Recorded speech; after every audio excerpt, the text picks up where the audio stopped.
Friends, welcome back to my channel health and beauty with Bina Raghav. तो आज हम share करेंगे सोयाबीन की सब्जी की रेसिपी बहुत ही आसान तरीके से। तो चलिए स्टार्ट करते हैं ये रेसिपी किस तरह से प्रिपेयर होती है।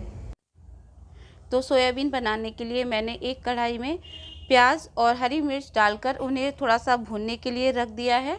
जब ये अच्छे से भुन जाएंगे तभी हम इन्हें पीसेंगे। तो यहाँ पर मैं इन्हें भून रही हूँ और इसी के साथ हम इसमें ऐड कर देंगे अपने टमाटर भी इसमें भुनते रहेंगे। तब तक हमें अपनी सोयाबीन की कोटिंग करनी है, जब तक ये भुनेंगे। तो कोटिंग करने के लिए मैंने यहाँ पर सोयाबीन की बरी में लहसुन और अदरक का पेस्ट डाल दिया था और थोड़े से अपने मसाले डाले हैं, हल्दी, नमक, मिर्च और धनिया। ये चीज़ें ज़्यादा ना डालें और इन्हें कोट करके कम से कम 5 मिनट के लिए आप अलग साइड में रख दें ताकि ये मसाला इसमें अच्छे से आ जाए। और इससे बाद हमें देखना है अपने ये मसालों को जो हम भून रहे थे। यहाँ पर ये भून गए हैं, अब ये ठंडे होंगे, उसके बाद हम इन्हें पीसेंगे। उससे पहले हम इन्हें जो हमारी बरियाँ थी इन्हें थोड़ा सा फ्राई करेंगे। यहाँ पर मैं अपनी बरी को फ्राई कर रही हूँ। इन्हें हमें ज़्यादा देर फ्राई नहीं करना है, अगर ज़्यादा आप ड्राई कर देंगे तो ये सब्ज़ी में भी ड्राई हो जाएंगी। इसलिए ध्यान रखें, इन्हें मुश्किल से 1-2 मिनट के लिए ही फ्राई करें जब तक ये थोड़ी सी सॉफ्ट ही रहें। उसके बाद कढ़ाई में थोड़ा सा तेल ले लें और उसमें जीरा डाल दें। और जीरा डालने के बाद आपने जो प्याज का और टमाटर का पेस्ट बनाया है आप इसमें वो ऐड कर लें।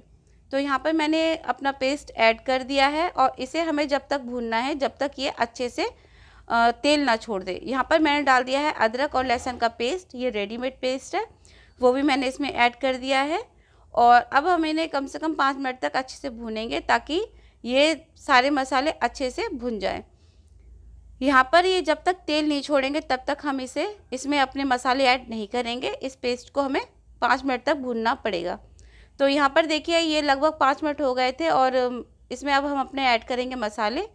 तो यहाँ पर मैंने धनिया पाउडर, हल्दी पाउडर, थोड़ा सा नमक और थोड़ी सी मिर्च डाली है, क्योंकि हमने अपनी जो सोयाबीन थी उनकी कोटिंग करी थी उनमें भी मसाले मिलाए थे, इसलिए ज़्यादा मसाले ना डालें, इसमें भी अपने हिसाब से ही मसाले डालें। उसके बाद आप थोड़ा सा पानी इसमें ऐड कर दें ताकि मसाले जले ना। वैसे मसाले जलेंगे नहीं, लेकिन फिर भी आपको थोड़ा सा पानी ऐड करना चाहिए। इसके बाद मैंने इसमें थोड़ी सी अमूल क्रीम डाल दी थी और उसके बाद आप इसमें ऐड करेंगे अपनी बरियों को हमने इसमें ऐड कर दिया है। थोड़ी देर चलाएंगे ताकि अच्छे से मसाला इसमें आ जाए और फिर हम इसमें ऐड करेंगे 1-1.5 गिलास के करीब पानी। अगर आपको ग्रेवी टाइट रखनी है, थिक रखनी है तो पानी कम रखें। अगर आपको ग्रेवी थोड़ी सी रसेदार चाहिए तो आप पानी ज़्यादा रखें। तो यहाँ पे मैंने 1.5 गिलास के करीब पानी डाला था। और देखिए सब्जी ऑलरेडी पकी हुई थी तो इससे ज़्यादा टाइम नहीं लगता है बनने में, मुश्किल से आपको गैस पर इसे 5 मिनट ही पकाना पड़ेगा। तो यहाँ पर मैंने 5 मिनट ही इसे पकाया था और देखिए अब मेरी सब्जी रेडी हो चुकी है।